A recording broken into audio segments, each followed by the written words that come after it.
hub, and spoke. Audio Collective. Nina Porzuki grew up in Southern California. She studied Spanish at high school, figured it would be a useful language to learn in a part of the U.S. where there are so many Spanish speakers. In her 20s, she moved away from California, but she still goes back regularly to see family and friends. And over the years, she's become more aware of Mexicans and Central Americans in California who don't speak Spanish, at least not as their first language. Like the people Nina went to see a few years ago at a radio station 50 miles up the coast from LA. I was listening to this NPR thing where it's like Sounds of Los Angeles, and I was like, hey, we should do a Sounds of Oxnard. This is Carlos Jimenez. He helped launch a brand new community radio station in Oxnard, California, Radio Indígena. All of the DJs are volunteers, and many of them speak indigenous Mexican languages.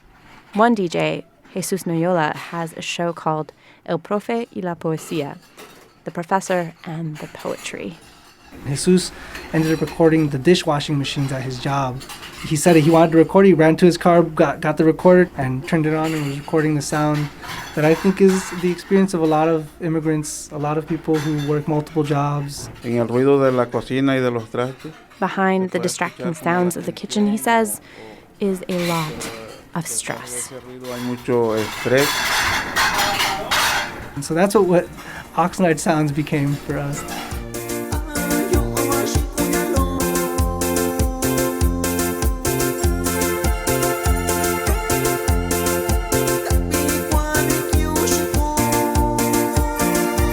From Quiet Juice and the Linguistic Society of America, this is Subtitle, stories about languages and the people who speak them. I'm Patrick Cox. And in this episode, the story about how these indigenous Mexican languages, Mixtec, Triqui, Zapotec, and others, how these languages have become common in parts of California, and how that has given rise to a small industry of interpreters who help the people who speak these languages live their lives.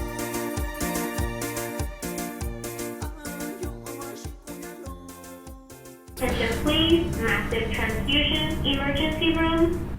I recently visited Natividad Hospital in Salinas, California, on the Central Coast. Folks from Salinas like to remind you that their valley is, quote, the salad bowl of the world. Not that you can forget. Everywhere you look, everywhere, there's fields growing lettuce, strawberries, broccoli, fields and fields and fields. Even Natividad, the hospital, is surrounded by fields. Where are we going, Ezra? We're going to be going to MIU, Maternal Infant Unit. Okay. So are you going to be interpreting? Yeah, probably me or Sergio. Oh, Sergio. Yeah. Israel Jesus is 20 years old. He's a medical interpreter at Natividad. His coworkers, the other interpreters, they call Israel El Bebe.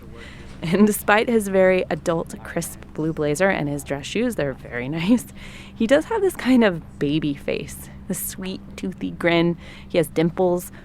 Fittingly, today, El Bebe is interpreting for two new parents and their baby daughter.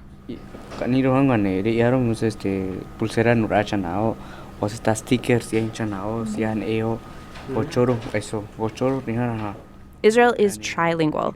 He speaks English, Spanish, and Triqui. That's what you were hearing right there. It's a native Mexican language spoken in parts of the rural mountainous state of Oaxaca. Triqui is a tonal language, a pre-Columbian language. It's about as related to Spanish as, say English is to Mandarin. And it's one of a number of indigenous Mexican languages that are being spoken here in California.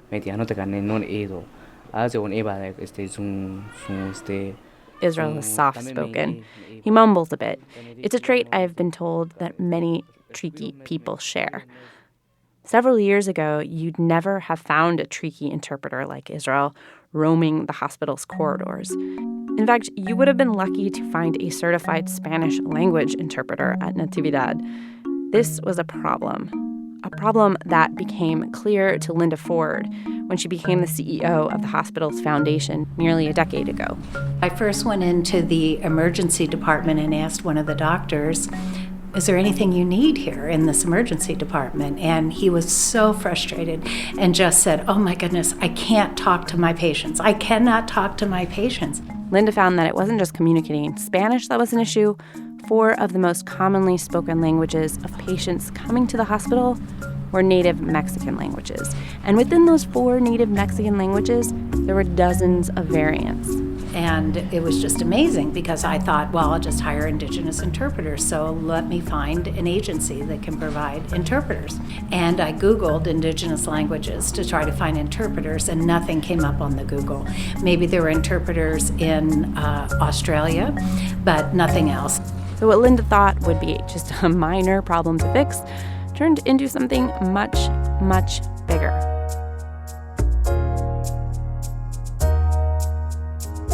Two of the patients that Natividad doctors couldn't talk to were Israel's parents. In 2010, long before he was an interpreter, his mom brought his baby sister to the hospital. She was sick with a fever. His mom, who only speaks Triqui and a little bit of Spanish, went to the emergency room, unable to communicate just how sick her daughter was. They were in the hospital like around 8 hours waiting, and the baby had a fever and really high fever, and then at that time the doctors didn't know what to do, and then they put a tube on it and cables, and one of the tubes that they put it in her mouth crossed in her heart. So the cable crossed her heart, and his little sister died. And all of this occurred while Israel's mom had little grasp of what was going on. So that's why, for my little sister, that's why I became an interpreter. For his sister, he says, that is why he became an interpreter.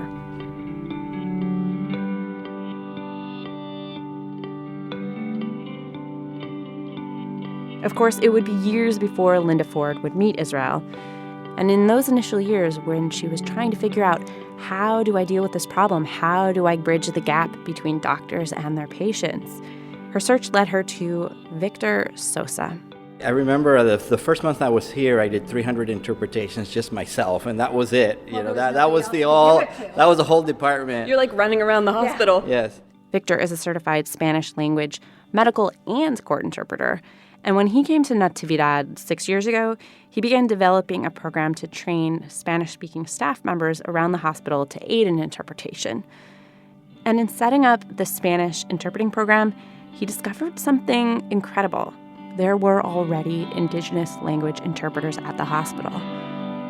Just no one saw them that way.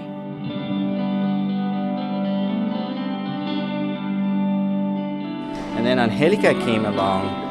She had been here for years working in the fields, and she had helped a lot of individuals. She's a very strong woman. You'll meet her. Strong is an understatement for Angelica Isidro. For 20 years, Angelica, who speaks Spanish and another Mexican language called Mixteco, she's been making the rounds in the hospital and the courts and the jails all over Salinas Valley, informally interpreting for anyone in her community that needed help. She would provide interpretation on the spot, come in from the fields, sometimes out in the fields, take some calls. Yo interpretaba donde yo trabajaba porque yo trabajaba en el field. I'd interpret where I worked in the fields, she tells me. I'd put the telephone beneath the bandana that was covering my face, and I'd keep working like it was nothing. I'd never sit, walking, interpreting while I was doing everything, like washing the lettuce, cutting the lettuce, or the broccoli, or whatever it was, all the while interpreting and working in the field. Limpiando la lechuga, brócoli, donde sea, yo iba interpretando y iba trabajando. Victor and Linda realized they had this great untapped resource right there in the hospital. All of these bilingual and trilingual folks like Angelica already informally interpreting for their relatives and their friends. What if they could hire and train them? But they needed the money to do that. And the obvious place to go? To the fields.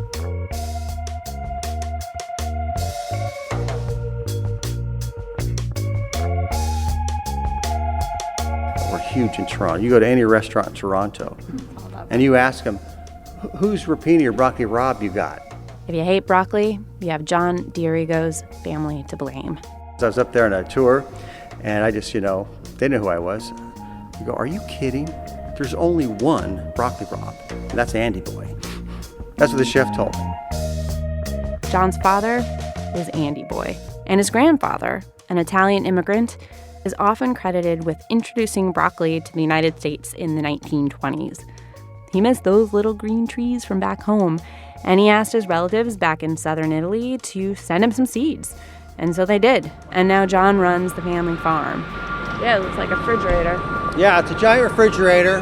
We try to keep this around 33 degrees. And by farm, that is putting it mildly. And then we keep track of everything all by computers. See that little barcode over there?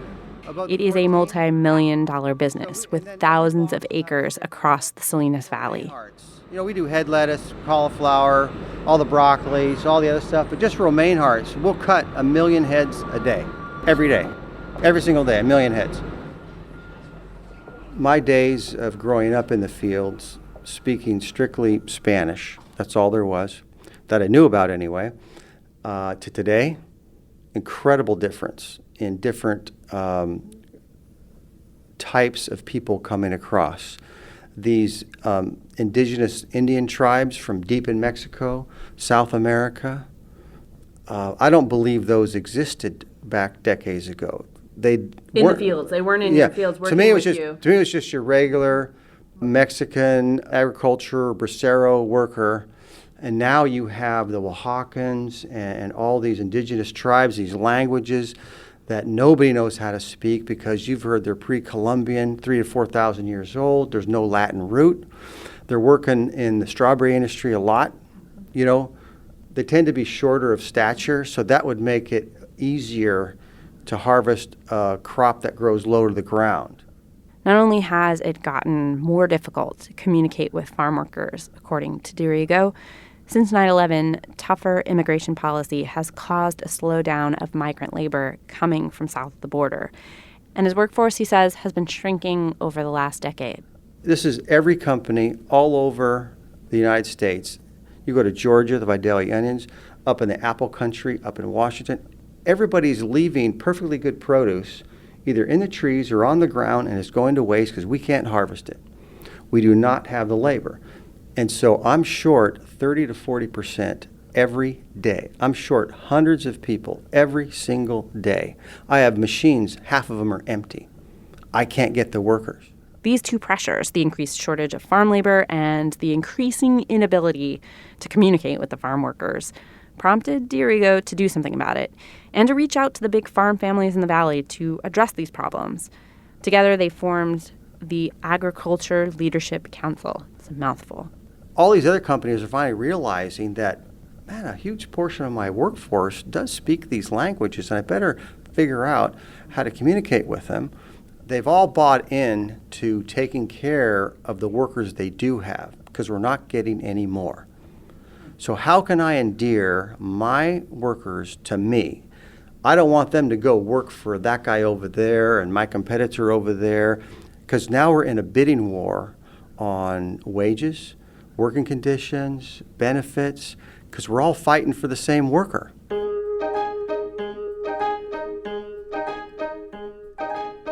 Okay, so let's not beat about the bush. These farm workers are not rolling in dough over this fight that D'Arrigo is talking about to keep them.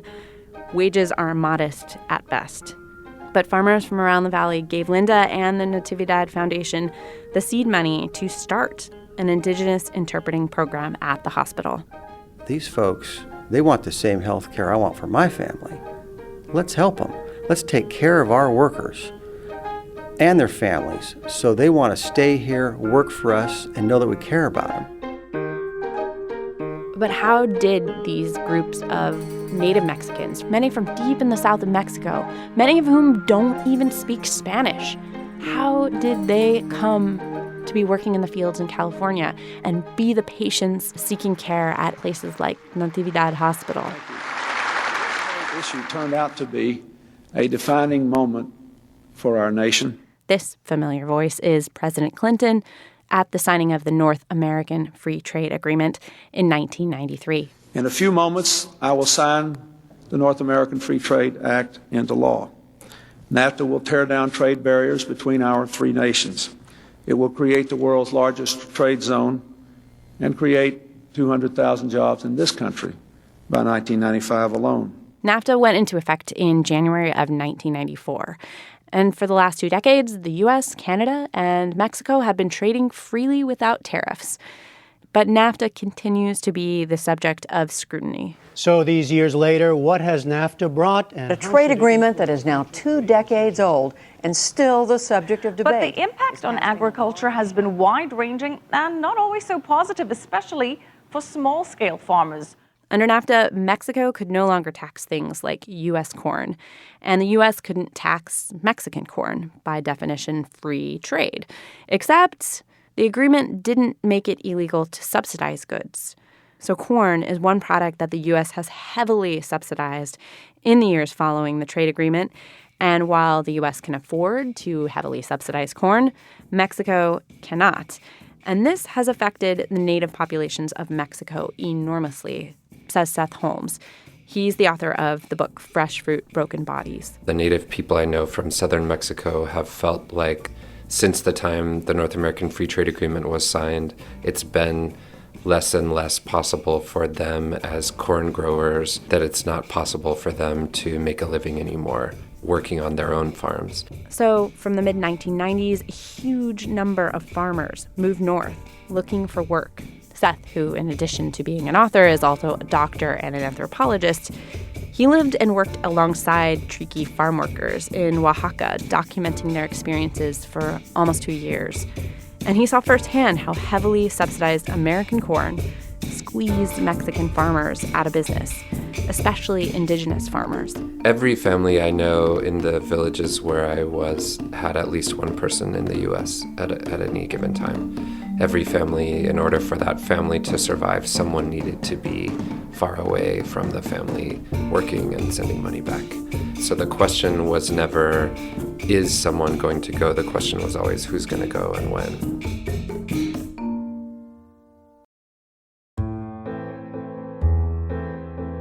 This episode of Subtitle is about immigrants in the United States, which seems like a good opportunity to recommend a podcast that's all about immigrants and the people around them. That podcast is called Immigrantly. Host Sadia Khan is an immigrant herself, so her conversations with Immigrantly guests are rooted in her experience. The conversations are complex, they're challenging, and they're often messy, but they're never boring. And the guests? Well, you can hear Sadia speak with Grammy-winning singer Arooj Aftab and with author of the acclaimed book The Kite Runner, Khalid Husseini. And there are comedians Hari Kondabolu and Aparna Nancherla. You can find all of these people talking about their immigrant experiences and the lives of the people around them. Immigrantly. Listen and subscribe wherever you're listening to this. Israel, the Triqui interpreter, was 11 years old when he came to the U.S.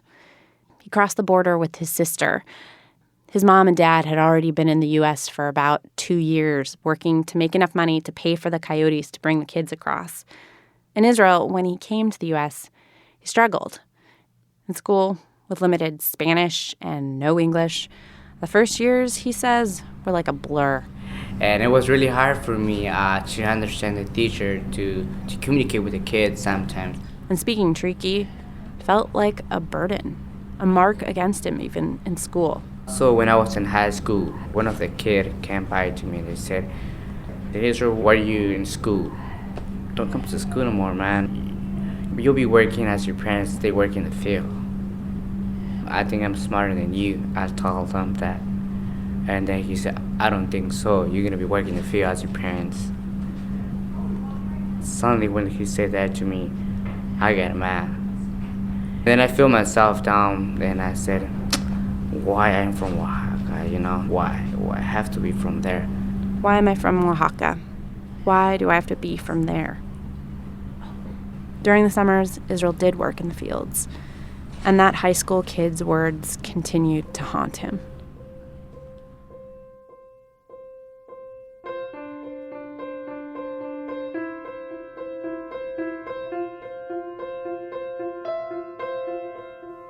5 years ago, with money from farmers from the valley, Linda and Victor set up a paid internship program at the hospital to recruit and train Indigenous interpreters. Indigenous Interpreters Plus. When they started hiring and training interns, many folks like Angelica and Israel who worked in the fields, they realized that it wasn't merely going to be about teaching interpreting protocols. Many of these languages didn't have words for diseases or medical procedures or equipment. One of our doctors, conversing with a Zapotec patient, was trying to figure out how they would describe tuberculosis. And the Zapotec individual said that it was something similar to like the devil is strangling my neck. You know, is it okay for the interpreter to describe it as you have the devil is strangling your neck disease? And while translating medical terminology was one challenge, translating a different cultural view of medicine proved to be another, almost bigger challenge. One of our interpreters was a patient here at one time, and the physicians and the lab techs kept taking her blood, and I'd go say, "How are you feeling today?" And she would say, "How could I be feeling better? They're taking all my blood, so I'm feeling worse and worse and worse." She actually had sepsis, said Linda, but she couldn't understand where her blood was going. I mean, it scared her. It's like I'm getting weaker and weaker, and where is this blood going? So having no concept about blood going to a lab and why it goes to the lab, what does that indicate, what is pathology, that whole piece of context is missing. And it dawned on Linda. It wasn't enough just to train interpreters. She had to train doctors and nurses and the entire medical staff. They, too, have to be trained to understand what the context is not. When they say, "I'm going to the lab," well, what's the lab? They have no idea what a lab is.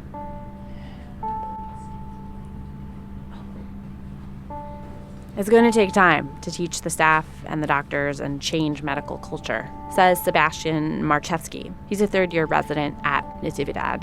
There's a culture here of questioning whether we need interpreters or not, in some cases. Within physicians? Within physicians and nursing staff. Really? So you'll get into conversations with people like, "We don't need an interpreter Exactly, here. exactly. We don't need it now." You know, a woman may come in and speak a little bit of Spanish, or at least be able to answer some simple questions, and then they think, "Oh, we don't need an interpreter. We have the information we need." But I've noticed that when we do get an interpreter, even if they speak a little Spanish, it's not their primary language in a lot of cases. And so when we do get an interpreter, as soon as they enter the room, sometimes I see them just relax. It's almost as if there's an ally in the room, somebody that's familiar who will understand them on many levels, not just their language. And so over time, I've developed a lower threshold to try and get an interpreter and incorporate them sometimes more than just the language. Getting them to elicit what their understanding is of a certain condition or a process or a procedure.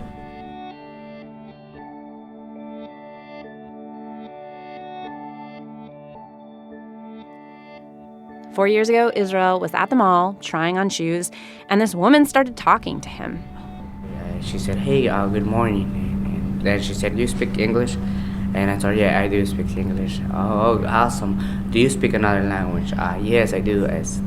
Which one is it?" "It's Triqui." That woman was Victor Sosa's wife. She got Israel's number, and Victor called him to recruit him. So never in my life I thought that Triqui was going to be one of the important language. This from the kid who questioned why he had to be from Oaxaca. He did the internship program. It wasn't easy. There were a lot of medical words he didn't know in Triqui, like C-section. So he had to ask the only person who might know them, his mom. And I asked her, "Mom, how do you say this word? How do you say C-section in Triqui?" And then she explained it to me, and she's like my teacher in Triqui language, yes. Then a few months ago, Israel ran into that high school bully. Remember the one who told him that he would be working in the fields with his parents? Well, he ran into the kid in the hospital waiting room. He saw me with a suit and shoes. He said, "Israel."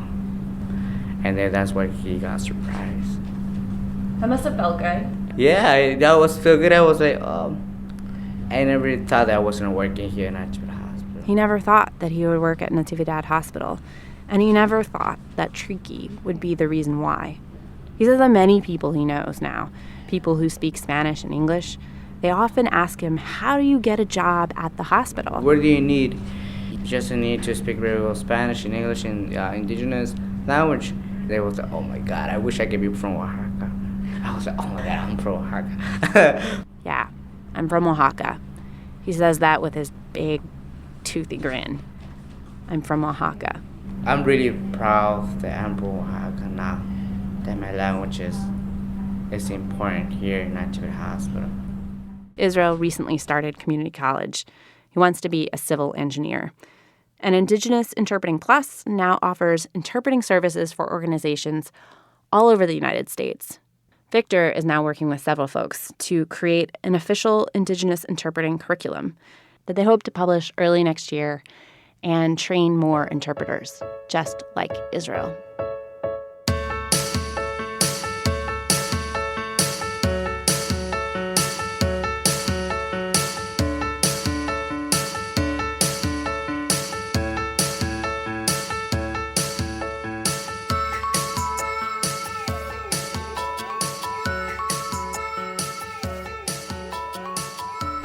Okay, for the final segment today, please excuse my very, very bad voice. I tracked this a week later and a cold later. So, pardon the frog. 250 miles south of Salinas is Oxnard. It's another agricultural hub of California. Driving down the 101 past fields of strawberries and kale and now pumpkins this time of year, if you want to hear what Oxnard sounds like, just tune the dial to 94.1. Muy buenas tardes, amigos. Estás escuchando en Oxnard Radio Indígena. Ande Banskundo, Yoku Kijiku, Jorge Toledano. I think the station came into being just out of a blatant need. Again, this is Carlos Jimenez, who helped start Radio Indígena. It's just a small station, really more like a windowless room/studio in the offices of the Mixteco Indígena Community Organizing Project. You had a bunch of people in the indigenous community who have absolutely zero sources of information in their language from any of the local radio stations here. And on top of all of that, Oxnard has hundreds of undiscovered bands, says Carlos. When you drive around Oxnard Friday, Saturday, Sunday, there's a lot of these bands going from venue to venue, which are restaurants mostly, and that's where a lot of the bands do play. But outside of that, this community plays at quinceañeras, baptisms, backyard parties. That's their sort of venue, and so within the community, people know about them. But outside of that, there's not a mediated network for them, outside of what maybe their Facebook or their YouTube channel. Until Radio Indígena started broadcasting them over the internet about a year and a half ago. DJs started playing some of these local groups, bands like this one that you're hearing now. They're called Grupo Sin Control. They play a type of music from Oaxaca called chilenas. From what I've heard from the community, it has its origins in Chile. This music made its way north to the rural parts of Oaxaca. What happened was it was brought over to Mexico by Chilean sailors in the 19th century who brought the music and this dance style with them. These are long songs. These are 8 to 12, maybe more length songs. And you're not just standing listening to these songs, you're dancing all 8-12 minutes. So you're out there doing something with your body. And from my experience, it's this really particular dance where it's sort of a two-step. And you're just jamming to the beat. And then you don't touch. You rarely touch. And from what I've noticed, you're just sort of watching everybody else. You don't even look at your partner in the face? You very rarely are looking at your partner. You're dancing with somebody, but you're not looking at each other. You're sort of perusing everybody else. And for me, I'm trying to see how everybody else is dancing so that I blend in and I don't stand out. But beyond that, I mean, the music, when this song goes on, let's say they're playing rancheras and norteñas or whatever, you have 5-10 people. But the moment that they play a chilena, everybody is on the dance floor. Everybody. So basically, it kind of sounds like Oaxacan jam band music, with the dance that goes along with it. And since getting airtime, these small, unknown bands like Grupo Sin Control have blown up. So much so that a local Spanish radio station recently started featuring a weekly show of Chilenas music. It's wonderful. You guys have to have a record label then. The next step. We're not out here to make Radio Indigena doesn't just play music. Programming ranges all over the place, from shows like Jesus Noyolo's show about poetry, to a program on relationships and women's health, to a man who talks about the traditions from his village back in Oaxaca, or this show by this DJ I met named Jorge. ¿Cómo se llama? Jorge. Jorge? Yo sí hablo mixteco. Jorge's show is called La Lucha Social, the social fight, where Jorge discusses workers' rights. El programa habla de lucha social, pero yo lo hago en mixteco. O sea, digo lo que no me gusta en español y mixteco también. Quiero llegar a la gente. I want to reach the people, he says. And Radio Indigena is reaching people. Since the station began broadcasting in languages like Mixteco and Zapoteco, Triqui, these indigenous Mexican languages, the station DJs have heard from listeners tuning in all over California. If you can just imagine you yourself as a person who's left their home to go to another country, no signs, no radio, no TV, no nothing is in your language, and then all of a sudden there's this group of people who are broadcasting in your language that your mom spoke, that your brother spoke, that your family spoke, and you get to hear it. There's no words. And I think what the calls that we got were that emotion. Thank you. Thank you for doing this. Y el saludo va para toda la raza que se encuentra en la Unión Americana, primo. Esos son los grandes de Oaxaca. Y esa es la chilena del costoche. And that's all for this week. Thanks to everyone who shared their stories and their languages with me in Oxnard and in Salinas. And I would say thank you in Mixteco, but I don't want to insult the Mixteco speakers with my very sad attempt. It is a very hard language. Hit us up on Twitter at Lingopod. I'm at Porzuki. That's Porzucki. And as always, thanks so much for listening.